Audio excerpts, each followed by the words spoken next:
Hi, welcome to part 4 of Characteristics of Measurement System. Now we're going to go into dynamic characteristics of a measurement system. When we talk about dynamic characteristics, we are actually talking about the properties of a measurement that is expressed as a function of time, which means if I have some voltage, it will be in terms of T, or if I have some current, it will have to be in some function of t. And normally this is expressed in differential or integral equations, which means you have d over dt, which is your differentials, or you have some integrals. You have integral something something to infinity, for example, and dt. That is only one part of the equation to the dynamic characteristics. Another thing is what we call the frequency response.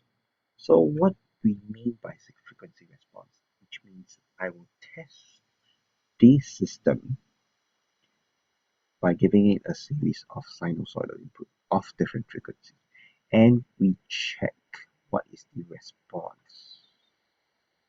As I've highlighted in this graph, what is the gain or what is the output of the system.